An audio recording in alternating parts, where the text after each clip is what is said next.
L'édito politique, c'est avec vous, Arlette Chabot, comme chaque lundi, comme la saison dernière. Bonjour Arlette. Bonjour à vous tous, oui, bien sûr. La rentrée politique, elle a eu lieu pour beaucoup. On a entendu parler de la NUPES et les filles, avec évidemment Jean-Jacques qui reviendra tout à l'heure avec Fabien Roussel. Il y a eu celle de Gérald Darmanin à Tourcoing, qui est devenue une journée de rentrée pour la majorité, avec la présence d'Elisabeth Borne, qui s'est invitée ou qui a été invitée, je ne sais pas qui a invité l'un ou l'autre à la dernière minute, et la première ministre qui a appelé à l'unité et supprimer les tensions des derniers jours. Hein. Oui, alors il fallait apaiser, évidemment. Alors Gérald Darmanin a fait un effort, il a évité toute critique, hein. Il n'a pas notamment évoqué la marmite sociale qui bout, dont il faudrait s'occuper. Hein. Elisabeth Borne était là, dépêchée à la dernière minute par Emmanuel Macron, en cheftaine, elle extrêmement souriante et aimable. Donc on a joué l'apaisement,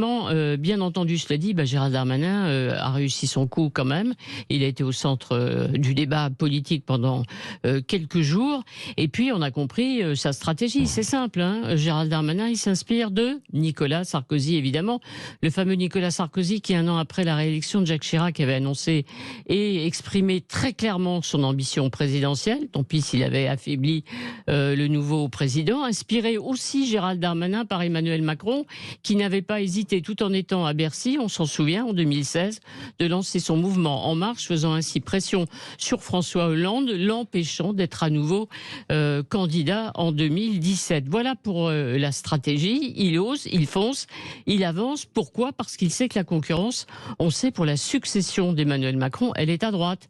Bien entendu, il y a aussi à Bercy... N'allons pas trop vite. Sait-on jamais. Oui, il y a des bien ambitions, sûr. bien entendu, à Bercy, même si le ministre des Finances, Éric Vieille, vient nous le dire, a d'autres soucis en ce moment. Mais il y a aussi Édouard Philippe qui se prépare avec la publication d'un livre dont on parlera dans quelques jours. Donc il faut se démarquer de tous. Voilà, alors il y a les énarques, il y a les raisonnables. Et puis à côté, il y a un Gérald Darmanin qui veut incarner cette droite populaire, voilà, il veut être son incarnation en disciple de Philippe Séguin, en ami de Xavier Bertrand et bien sûr en fidèle de Nicolas Sarkozy. Alors, toujours. L'électorat populaire, Arlette Chabot, qui va être au cœur de cette élection de 2027, un électorat qui s'abstient ou qui choisit plutôt Marine Le Pen. Oui, l'électorat déçu de gauche, parce que la gauche l'a abandonné, de droite aussi, qui se réfugie, c'est vrai, dans l'abstention, ou qui choisit le vote de protestation de Marine Le Pen.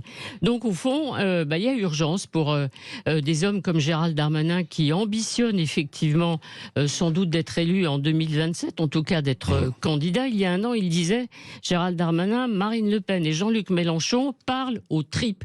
C'est pour ça que ça marche. Évidemment, chez les macronistes, on ne parle pas beaucoup aux tripes, on est plutôt dans le domaine de la rationalité. Donc l'ambition pour Gérald Darmanin, c'est de parler à cet électorat qui est préoccupé par la sécurité, par l'immigration, mais aussi par le pouvoir d'achat. Il a raison de commencer tôt, parce que élargir l'électorat d'Emmanuel Macron, qui est composé de gens qui vont bien, à des gens qui ne vont pas bien, il y a du boulot. Oui, il y a du boulot. Merci Arlette Chabot. Vous reviendrez d'ailleurs tout à l'heure à 8h20 en débat face à Éric Revel. On en parlera. Classe populaire, classe modeste. Qu'est-ce que ça veut dire d'ailleurs ? Dites-le franchement, c'est notre nouveau rendez-vous. Et on essaiera de s'y pencher et d'essayer de comprendre ça tout à l'heure, donc à 8h20, juste après l'édito d'Elisabeth Lévy. Lévy sans interdit.